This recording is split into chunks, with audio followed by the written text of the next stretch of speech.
Nous arrivons à l'heure prévue en gare de Metz. La messe peut se terminer de Je ne suis pas acceptée en France. Alors ils nous ont dit de sortir en tente à Metz. Ce camp se situe avenue de Blida. L'avenue de Blida en fait est assez symbolique parce que c'est une avenue qui se termine en cul-de-sac par un cimetière.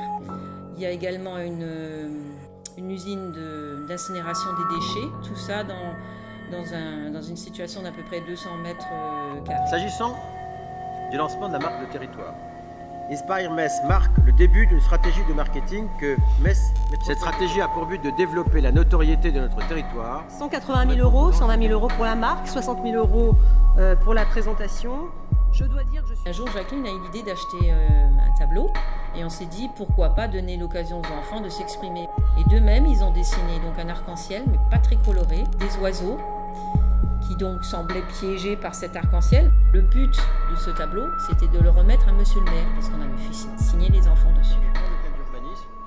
Document d'urbanisme en tenant lieu et carte Je vais vous offrir ce communale. superbe dessin fait par des enfants de du Au camp 27 Blida. mars C'est des enfants du camp Blida qui l'ont fait. 2017. Ils voulaient vous remercier pour les 3 jours d'école qu'ils ont pu avoir et ils voulaient savoir maintenant quand est-ce qu'ils auront un toit, quand est-ce qu'ils pourront dormir ailleurs que dans la boue, dans la merde, dans la misère.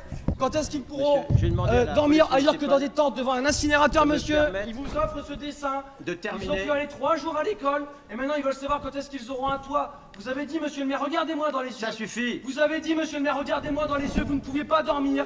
En regardant ce camp, vous n'arrivez pas à dormir, monsieur le maire. Où peuvent-ils être relogés? Où peuvent-ils être relogés? Quand? Comment? On veut des réponses. 500 personnes à la rue et vous parlez de marque, vous parlez de développement du territoire, vous parlez de développement social. Non, monsieur, je laisse le dessin. C'est les enfants qui l'ont fait. J'ai bien reçu votre lettre du mois dernier, me demandant des nouvelles du tableau peint par les enfants du bidonville de Blida. Je vous rassure, ce tableau est toujours à la mairie et les enfants sont au chaud. Avec mes salutations les meilleures, Dominique Gros, citoyen engagé auprès des migrants.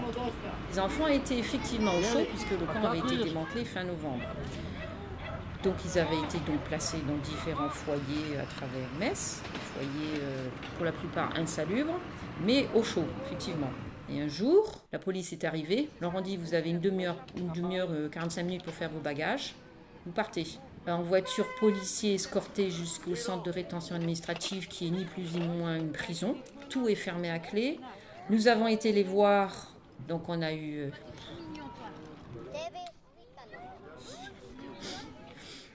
Donc on a été les voir, on a eu une petite demi-heure à leur parler, derrière une porte fermée à clé avec 3 policiers qui se moquaient de nous, on va dire.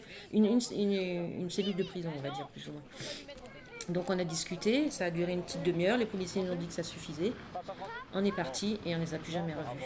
Les enfants ont subi tout ça, donc ils ont été en prison, les enfants.